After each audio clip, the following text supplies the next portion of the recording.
চলতি মাসের 19 তারিখে বিপিএল শুরু হবে। বিপিএল এর দশম আসর। এখন ভাই বিপিএল এর যে অবস্থা, টালমাটাল অবস্থা। এমনিতেই লাস্ট কিছু বছর যদি আমরা দেখি বিপিএল এ খুব একটা দর্শক থাকে না, মাঠ থাকে ফাঁকা, একদম ফাইনাল ম্যাচ ছাড়া। মানে এমন একটা জমজমাট আসর। আবার আমাদের যারা বিসিবি কর্তা আছে এরা দাবি করে যে বিশ্বের দ্বিতীয় সেরা টুর্নামেন্ট, মানে লিগ টুর্নামেন্ট নাকি বিপিএল, আইপিএল এর পরেই। এটা আসলে কখনোই সম্ভব না।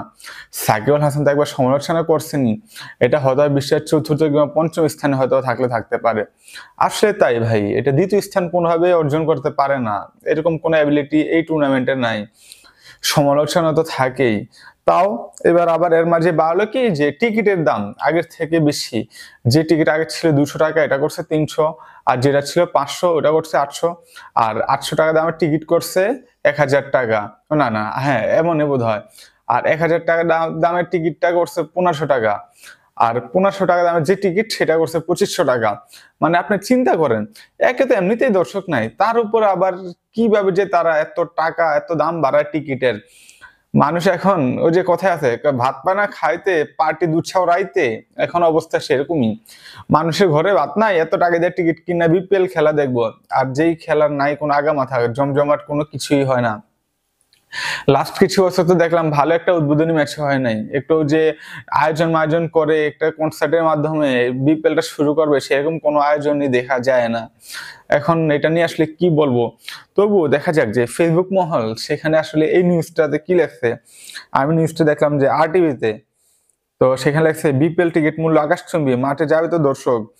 এখন ওই যে বললাম টাকার অঙ্ক, টিকিটের দাম কিরকম হতে পারে সেটা তো আমি আপনাদেরকে জানিয়ে দিচ্ছিলাম। এখন দর্শকদের পজিশনটা একটু দেখি, দর্শকরা কি বলতে চায়। লেখছে ওই যে কবির চৌধুরী তন্ময় নামে এক সাংঘাতিক, আসলে কোন হিসাবে সাংঘাতিক জানি না। উনি আবার লেখছে যে এক শ্রেণীর দর্শক যেতে পারবে বলে মনে হয় না। কোন শ্রেণীর দর্শক যেতে পারবে আর কে পারবে না তা তো যায় না, তবে বড় একটা অংশই যে মাঠে যেতে পারবে সেরকম কোনো সম্ভাবনা নাই।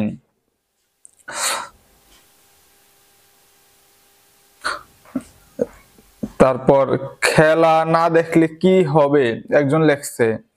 আসলেই তো ভাই, খেলা না দেখলে এমন কি হবে, খেলা না দেখলে হয়তো তেমন কিছুই হবে না। তারপর একজন লেখছে যে আসিফুল আসিফ নামে এমপি সাহেব খেলবেন, টিকিটের দাম তো বেশি হবেই।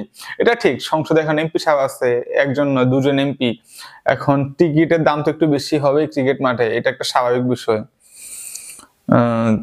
তারপর নুমান আহমেদ লেখছে মাঠে না যাওয়াই ভালো। কেন ভাই মাঠে না যাওয়া ভালো কেন? যাইবেন অবশ্যই, পকেটে টাকা পয়সা থাকলে খেলাধুলা দেখবেন। তারপর একজন লেখছে ইঞ্জিনিয়ার সিরাজুল ইসলাম, সেজন্যই আমি টেলিভিশনে দেখি।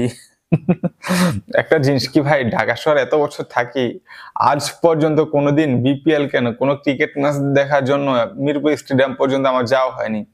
আল্লাহ যাতে আমার কোনোদিন নাও নেয় সেখানে।